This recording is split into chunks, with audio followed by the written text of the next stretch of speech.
Oke, assalamualaikum warahmatullahi wabarakatuh. Kenalin, nama gue Haidar Habibi. Di video ini gue mau sharing tentang gimana sih cara membuat CV yang baik dan benar. Terus gimana sih cara penyusunan CV yang baik dan benar yang membuat HR, recruitment agent, dan perusahaan tuh tertarik melihat CV lo sebelum memanggil lo untuk datang interview. Sebelumnya mungkin banyak yang belum kenal sama gue. Gue adalah seorang HRD beneran di sebuah perusahaan multinasional, yang dimana mungkin nanti di banyak video-video selanjutnya gue mau sharing tentang kehidupan seorang HRD. Gue juga mau ngasih tips dan trik buat para pencari kerja, buat fresh graduate maupun orang yang sudah berpengalaman. Gimana sih cara lo membuat CV yang baik dan benar, gimana cara lo interview, gimana cara lo menjawab pertanyaan, dan pertanyaan apa aja sih yang biasanya diajuin sama HRD untuk fresh graduate dan untuk yang berpengalaman. So, sebelum kita ke sana, gue mau kenalin hashtag gue, yaitu HRD Sotoy. Kenapa sih HRD Sotoy? Banyak yang bilang HRD tuh kaku, HRD tuh galak, HRD tuh jaim dan lain-lain. Dari sini gue mau kasih tahu sama lo bahwa seorang HRD pun punya sisi tersendiri, gimana dia cara menilai si karyawan, gimana cara dia menilai si kandidat dari CV-nya. Dan gue menilai seseorang tuh dari kesotoyan gue, dari ilmu yang memang gue dapat selama beberapa tahun bekerja sebagai HR. Jadi semoga apa yang gue sharing di sini bermanfaat buat lo, dan semoga yang masih mencari pekerjaan segera mendapatkan pekerjaan, dan yang mau pindah dari pekerjaannya coba dipikir lagi, karena di situasi sekarang ini memang banyak banget perusahaan tuh yang akhirnya kolaps, akhirnya mengurangi gaji karyawan, yang memang kondisi saat ini kurang baik untuk industri. Dan mari kita berdoa sejenak untuk bangsa Indonesia dan juga dunia khususnya yang terkena imbas dari COVID-19 ini. Semoga pemerintah kita dimudahkan dalam menangani COVID, dan semoga COVID-19 ini segera menghilanglah dari dunia, karena banyak banget impactnya, banyak banget kerasanya buat para pelaku industri, baik itu owner perusahaan, baik itu para pekerja, baik itu para pedagang dan masyarakat yang memang bergantung penghasilannya dari jalanan, di pasar, di mall, dan lain-lain. So, daripada lo penasaran, langsung aja gue kasih tips and trick mengenai cara membuat CV yang baik dan benar supaya recruiter mau manggil lo buat interview. Oke, let's check it out. Pertama, memang nggak ada aturan baku dari dalam dunia HRD atau dalam dunia pekerjaan untuk membuat urutan CV yang baik dan benar tuh gimana sih. Tapi beberapa HR, khususnya gue, juga menyukai CV dengan urutan yang tertata rapi, yang memang sudah dipersiapkan dengan baik oleh si kandidat. Yang pertama itu judul, daftar riwayat hidup kalau dalam bahasa Indonesia, atau kurikulum vitae dalam bahasa Inggris. Yang kedua adalah data diri. Kenapa data diri itu menjadi penting? Karena itu menunjukkan siapa sih nama lo. Selain menunjukkan nama lo, di data diri tersebut lo cantumin foto, terserah mau di sebelah kiri atau kanan dari halaman depan, halaman pertama CV lo. Ukurannya gak usah terlalu besar, 3x4 itu cukup. Yang ketiga adalah riwayat pendidikan lo. Riwayat pendidikan ini menjadi penting karena kita akan mengetahui lo lulusan jurusan apa sih. Yang keempat adalah kemampuan atau skill. Yang kelima adalah pengalaman kerja, kalau lo udah pernah bekerja, atau kalau yang masuk kuliah, pengalaman saat lo magang. Yang keenam adalah pengalaman lo berorganisasi. Yang ketujuh adalah kontak orang-orang yang merekomendasikan lo. Seperti kalau yang masih fresh graduate nih, lo bisa minta dosen lo sebagai orang yang merekomendasikan, atau teman lo yang sudah bekerja. Yang ke-8 terakhir, ini adalah tambahan. Kenapa tambahan ini menjadi penting? Karena kalau lo punya sertifikat pelatihan ataupun sertifikat yang memang pada dasarnya sudah menunjang dalam karir lo, itu sangat penting lo cantumin. Oke, dari semua urutan itu berarti ada 8 urutan. Nanti gue akan bahas detailnya satu persatu. Kenapa harus berurut seperti itu dan kenapa urutan tersebut menjadi penting. So, langsung aja daripada lo nunggu lama dan penasaran. Dari 8 urutan terpenting yang mungkin akan dilihat oleh HR, yang pasti sih akan dilihat oleh HR, sequence tersebut biasanya menjadi sebuah patokan HR bahwa lo tuh orang yang tertata, lo tuh orang yang rapi, bahkan di CV lo aja udah kelihatan. Gua akan jabarin dari satu persatu dari 8 urutan tersebut, apa sih di dalam urutan tersebut yang mesti lagi lo cantumin. Yang pertama, judul adalah daftar riwayat hidup yang tadi gue udah bilang, atau kurikulum vitae dalam bahasa Inggris. Kebanyakan di zaman sekarang ini CV, beberapa perusahaan membuat wajib seorang kandidat untuk membuat CV dengan bahasa Inggris. Kenapa? Bahasa Inggris adalah bahasa universal yang dimana kalau lo bisa bahasa Inggris, lo tuh hampir 60% or 70% lo udah hampir masuk, udah hampir keterima.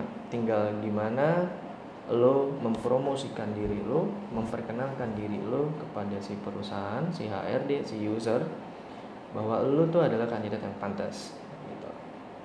Lanjut, yang kedua, data diri. Data diri ini harus lo isi dengan lengkap.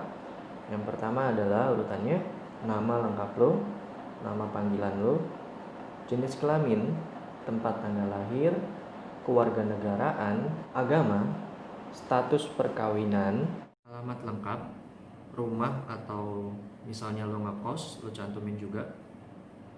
Lalu nomor telepon rumah atau nomor telepon kosan dan nomor handphone, ini yang sangat penting karena somehow recruiter akan nelfon ke nomor handphone lo atau recruitment agent akan nelfon ke nomor handphone lo, dan lo harus standby. Kalau lo sampai miss, nggak lo angkat tuh teleponnya 2 atau 3 kali, maka lo akan di skip dan mereka akan mencari kandidat lain. Yang terakhir dan yang sangat penting adalah email. Biasanya seorang recruiter atau HR atau personalia di sebuah perusahaan, jika teleponnya tidak diangkat selama 2 atau 3 kali, kalau mereka cuma mau invite lo untuk datang ke interview, mereka akan kirim email. Tapi jika mereka mau phone interview dengan lo, maka lo udah melewatkan kesempatan besar. Jadi gue saranin kalau lo yang sekarang lagi nyari kerja, baik itu fresh graduate ataupun yang udah berpengalaman, kalau lo udah apply CV, please standby di nomor handphone lo, karena bisa jadi seorang HRD atau recruitment agent akan nelfon lo kapan aja. Bisa jadi di pagi hari, di siang hari, atau di sore hari. Malam hari itu kayaknya sih enggak ya, karena udah bukan jam kerja. Tapi yang pasti lo standby dan lo cek email lo juga. Biasanya seorang HRD akan email sebelum melakukan phone interview ataupun pemanggilan. Oke? Yang berikutnya cukup unik. Kenapa?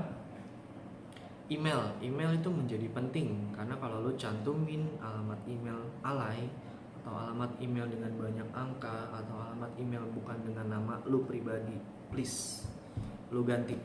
Kalau lo mau cari kerja, penting banget nih buat alamat email secara profesional. At least cantumin nama lo, nama lengkap lo. Contoh nih, gue haidarhabibi@blablabla.com. So it looks professional, okay? Karena banyak banget gue nemuin kandidat, gue nemuin waktu lagi screening nih di Jobstreet ataupun apapun itu, banyak banget yang menggunakan email dengan nama yang cukup unik. Gue nggak sebut alay, tapi memang agak sedikit alay sih. Jadi please banget buat lo yang nyari kerja, fresh graduate nih khususnya yang memang belum memiliki email, please buat email dengan secara profesional. Nah, ini riwayat pendidikan nih. Riwayat pendidikan juga penting. Banyak banget yang nyantumin riwayat pendidikan dari dia TK, SD, SMP. Hello guys, please. Lo cukup cantumin riwayat pendidikan lo dari SMA. SMA atau SMK sampai pendidikan terakhir lo, misalnya lo S2 atau lo S1 atau lo diploma, cukup dari SMA. Jangan lo cantumin dari SD, dari TK, PAUD. itu nggak penting banget sumpah. Jadi ya dari SMA, SMK sampai pendidikan terakhir udah cukup memberitahu seorang HRD atau seorang recruiter atau seorang recruitment agent bahwa lo lulusan ini, lo lulusan itu. Dan kalau lo punya sertifikat pelatihan atau sertifikasi, lo cantumin juga. Itu menjadi dokumen yang sangat mendukung lo supaya bisa keterima kerja. Selanjutnya juga penting nih, yaitu skill. Lo harus cantumin skill apa sih yang lo punya, dan lo harus jujur. Karena bisa jadi saat lo cantumin skill lo di CV nih, misalnya lo bilang lo jago nih Excel, formula, pivot, dan lain-lain, bisa jadi HRD, user, atau recruitment agent akan minta lo on the spot melakukan hal yang lo cantumin di CV. Seperti saat lo bilang saya jago dalam pivot, pasti HRD akan menanya atau recruitment agent akan nanya sama lo, oh kamu bisa pivot ya? Iya bisa, misalnya. Coba dong bikin rumus ini. Deng, kalau lu bohong, kalau lu cuma memanipulasi CV lu, itu hal-hal yang sangat fatal, men. Jadi gue saranin tulis skill sejujur-jujurnya. Kalau lu cuma bisa Microsoft Word, PowerPoint, Excel basic, it's fine. Tapi kalau lu sampai cantumin pivot, terus formula dan lain-lain, some if, some count, dan yang lu nggak bisa pada dasarnya, itu salah. Oke, kalau lo bisa software editing, it's fine. Kalau lo bisa Photoshop, Illustrator, atau lo bisa editing video, atau lo bisa apapun itu, cantumin. Karena itu jadi nilai tambah buat orang kandidat untuk, ya berarti lo punya banyak kemampuan gitu. Nah lanjut nih, pengalaman organisasi yang mendukung. Biasanya kalau kuliah, orang yang atau kandidat yang aktif, orang yang humble atau orang yang senang bergaul, dia pasti akan punya banyak pengalaman organisasi, betul kan? Nah, di sini lo bisa cantumin pengalaman organisasi lo, baik itu yang berprestasi maupun hanya sekedar mengisi keisengan atau kekosongan jadwal kuliah lo. Itu menjadi penting, kenapa? Karena seorang HRD akan menilai lo nih orangnya mudah bergaul gak sih? Lo nih orangnya mudah atau enak gak sih dalam berorganisasi? Lu nih orangnya gampang beradaptasi gak sih ini dalam sebuah hal baru gitu, dimana dunia pekerjaan itu hal yang sangat baru buat lu fresh graduate. Gua gak akan menyinggung yang sudah berpengalaman kerja, karena mereka pasti sudah punya pengalaman juga untuk dalam berorganisasi lah di pekerjaannya. So, buat lo yang fresh graduate, pengalaman organisasi lo cantumin karena sangat penting. Semakin banyak lo punya pengalaman organisasi, semakin bagus penilaian recruiter terhadap lo. Nah, selanjutnya nih, desain CV yang menarik. Untuk desain CV, gue agree to disagree sih sebenarnya.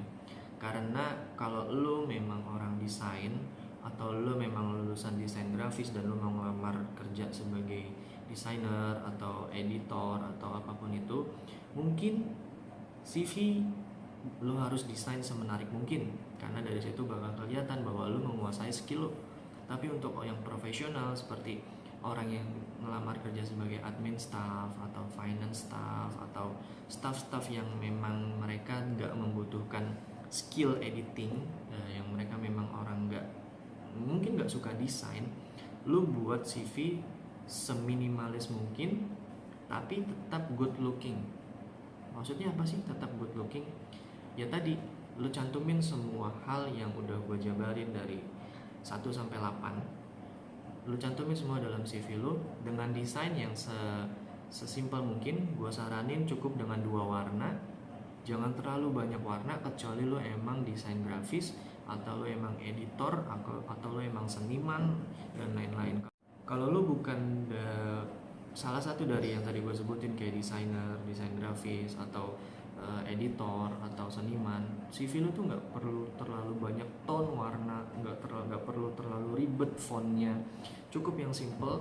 Yang penting isi dari CV lu itu mewakili apa yang lu punya, mewakili kemampuan lu.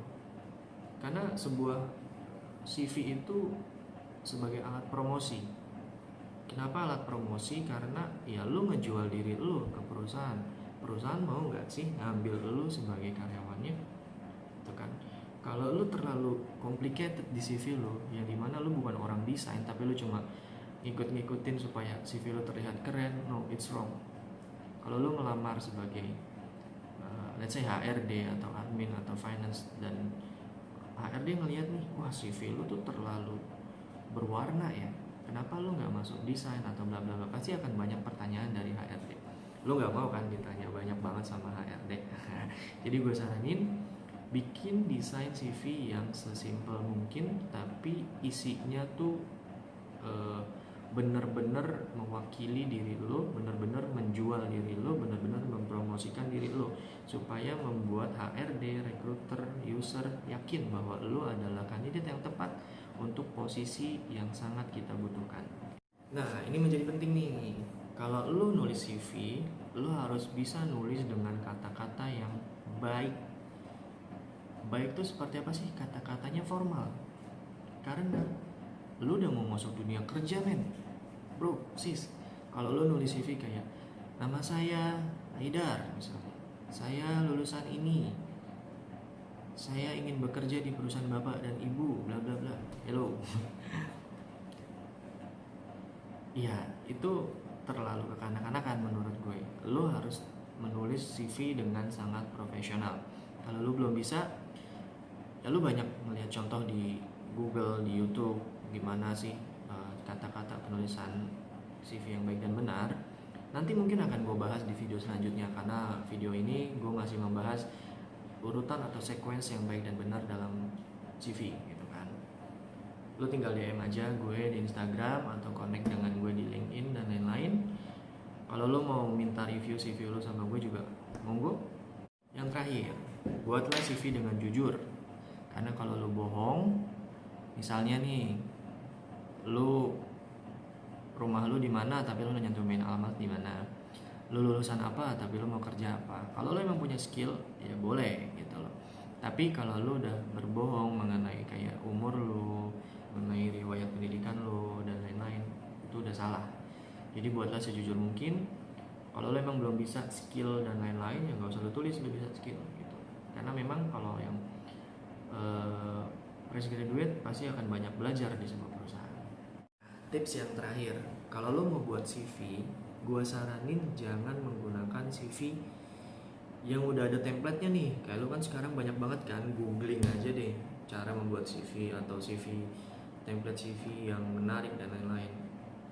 Men, bro sis, HRD itu setiap hari atau mungkin seminggu sekali itu membaca CV dengan template yang sama. Malu gak sih lo? Maksudnya kayak, kok lo gak kreatif gitu.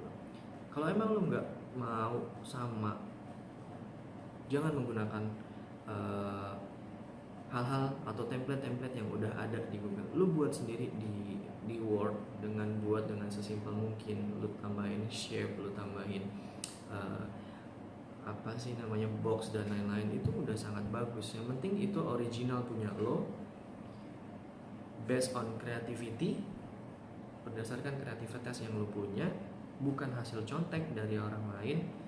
Itu sebuah nilai plus dari seorang kandidat, karena CV aja dia membuat sendiri. Kalau dia sampai nyontek, wah berarti emang orang ini gak kreatif, orang ini pemalas dan lain-lain. So kalian harus berhati-hati kalau kalian mau nyari template atau apapun. Gua sih nyaranin jangan menggunakan template, oke? So gua rasa itu cukup tips cara membuat CV yang baik dan benar, yang pasti, nggak pasti sih, yang membuat HRD itu tertarik manggil lu untuk interview.